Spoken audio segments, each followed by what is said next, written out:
As we continue our series on sun oven essentials, today we're going to talk about water. Sun oven has uses for water in a couple of important ways. One is that a sun oven can be used to heat hot water. Many people, as part of their preparedness plans, have plans for drinking water but don't really have a plan for hot water. Yet in our daily routines we actually use more energy every day to heat hot water than we do to cook. So if we're in a preparedness situation, the need for hot water would be pretty significant. We need hot water for things like doing dishes or personal hygiene, taking a sponge bath. There's a whole variety of different things that we use hot water for on a daily basis that would still be there even if we're in the event of a power failure. So sun oven can be used for hot water. If you want to, you can actually be cooking in the sun oven, and I could be cooking in 2 pots and put them inside the sun oven, and then I could take a quart-sized canning jar and put it next to it and be heating water to do the dishes at the same time that I'm cooking. Or I could take and just fill the shelf of the sun oven with canning jars, and it would allow then for the water to heat for purposes like hot water for dishes. When you finish cooking, you can take your food out, and while you're eating, you could be heating the water to do the dishes. But in addition to that, a sun oven can be used to boil water. If you put water in a pot inside a sun oven with a lid on it, it will come to a boil. At most altitudes, water boils at 212 degrees, but it takes as much energy to bring water from 200 degrees to 212. The last 12 degrees takes as much energy as it does to bring it from the ambient temperature up to 200.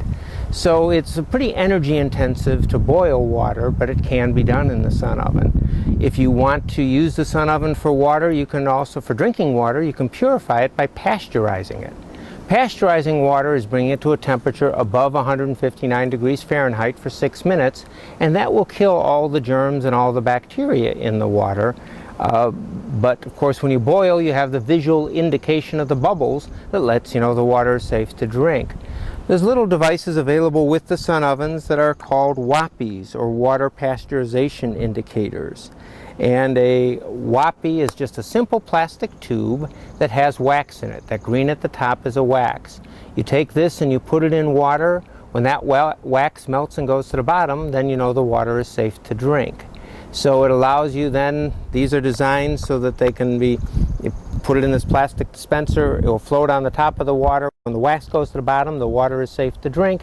You can then take the WAPI out, put it in the air for 2 minutes, the wax will reharden.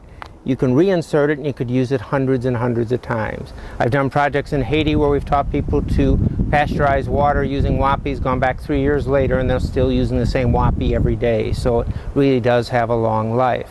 Now, if you've gathered water from your roof or from a stream and it had something solid inside it, pasteurizing would kill the germs, but it wouldn't take solid impurities out of it. So what a lot of people do is they keep a piece of cheesecloth with their sun oven. They pour the water through the cheesecloth, and that will take any solid impurities out of it, and then they'll pasteurize it with the sun oven, and that kills all the germs inside. So, when you look at how much energy it would take to boil a pot of water, if you were to use a small canister of butane, you'd use 1 canister just to boil a pot of water. So it really makes a big difference when you can do it in the sun and you don't have to use your precious fuel storage on sunny days. You can use it for purifying water. Also, because of the fact that most freeze-dried and dehydrated foods require you to boil water first and then pour it over it to rehydrate it, that uses a lot of energy. But in the sun oven, you don't have to boil the water first. If you just put the freeze-dried food in the sun oven with water at the ambient temperature, with 1/3 less water than what you would use if you were going to be doing it on your stovetop, you'll find it will rehydrate perfectly. So a sun oven is a fantastic tool for water, for drinking, for hot water, and it does it all with the energy of the sun without requiring any other fuel.